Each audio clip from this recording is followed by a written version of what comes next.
Okay, let's talk about something really common. If you're watching this, I'm guessing you understand English, like, really well. You can read tough articles, you can follow movies, no problem. But then, it's your turn to speak. And suddenly, it's like everything just freezes up, right? Your mind goes totally blank. It's so frustrating, isn't it? You know you're a smart person, so why on earth does speaking English feel this hard? So, does that sound familiar?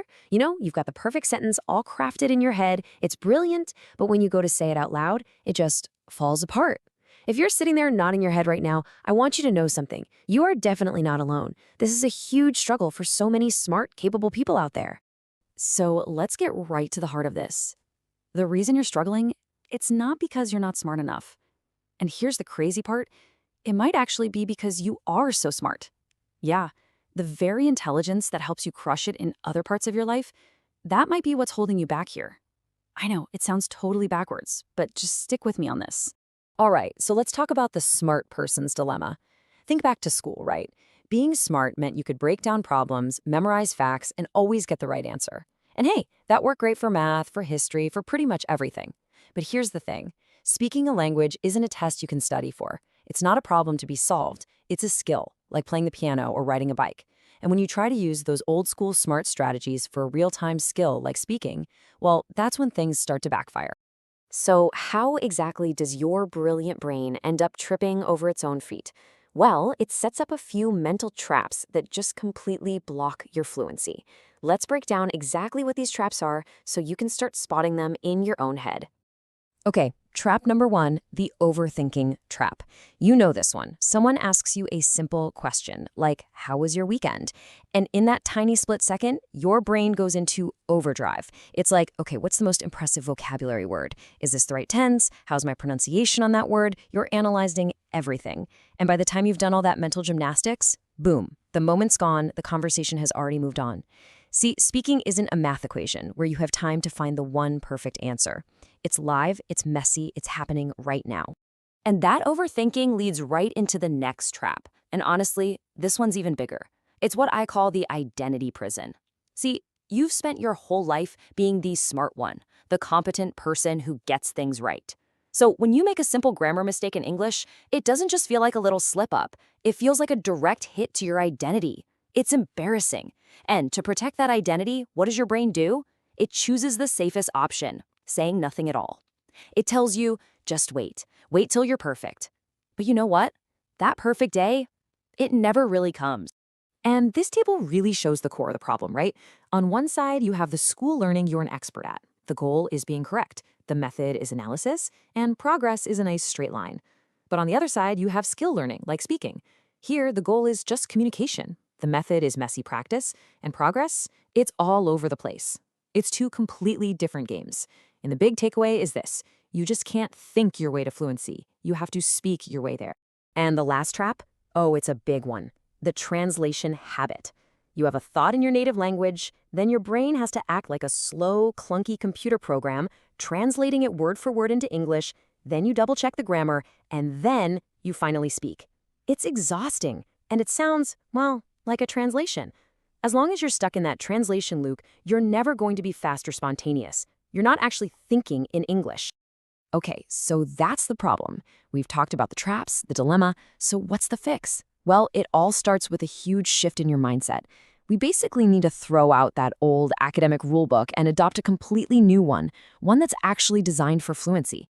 And this, right here, this is the single most important idea. Confidence doesn't come before speaking, it comes after speaking. Let that sink in. Most of us think we have to wait until we feel confident and then we'll speak, but that's a trap. It's the complete opposite. You have to speak first, even when you're nervous, even when it's messy.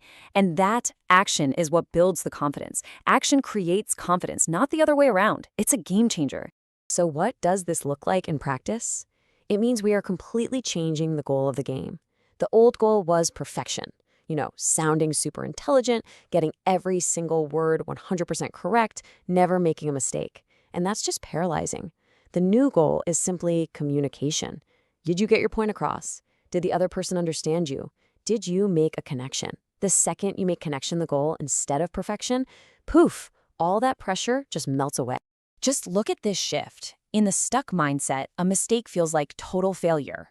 But in the fluent mindset, a mistake is just data. It's a sign that you're learning.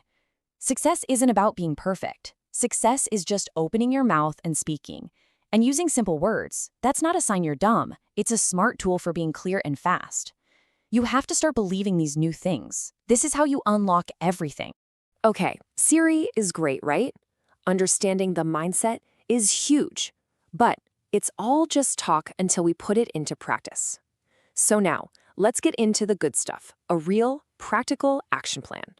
These are the concrete steps you can start taking, like today, to break out of that cycle and finally get the words out. All right, here it is, your 5-step playbook for fluency. Number 1, embrace being messy. Just speak. Don't stop. Don't go back and fix every little thing. Keep the flow going. 2, think simple. Seriously, start with short, easy sentences that you build directly in English. No more translating. 3, create a safe space to practice.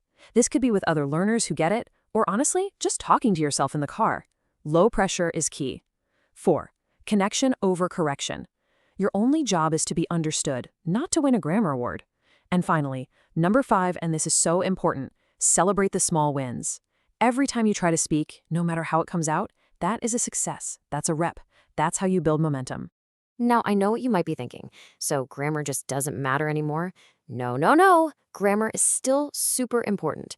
But here's the crucial part. You have to separate your practice. Think of it like going to the gym. You have your cardio day and your weightlifting day. You don't do them at the exact same time. It's the same here. When you're in a conversation, that is fluency practice. Your only goal is to keep the conversation moving. Flow, that's it. Later, when you're studying by yourself, that is accuracy practice. That's when you can analyze your mistakes and look up grammar rules. The reason you freeze is because you're trying to do both at once. You have to keep them separate. This is non-negotiable. Look, if there is only one thing you remember from all of this, please let it be this, right here. Speaking English is a skill, not a test. It's more like learning to cook or play guitar than it is taking a final exam. There's no final grade. There is no pass or fail. Every single conversation is just a practice session. That's it. It's just a chance to get a little bit better. Once you really, truly get that deep down, that fear of being judged, it just starts to fade away. So the way forward is actually pretty simple. It's not about burying your head in more grammar books. It's about opening your mouth and speaking more. It's about having the courage to be imperfect. You already have all the knowledge you need locked up inside your head. The only thing missing is the action. So let's make this real. I'm going to leave you with a challenge, a question. What is one imperfect, messy, not quite right sentence that you are going to speak today?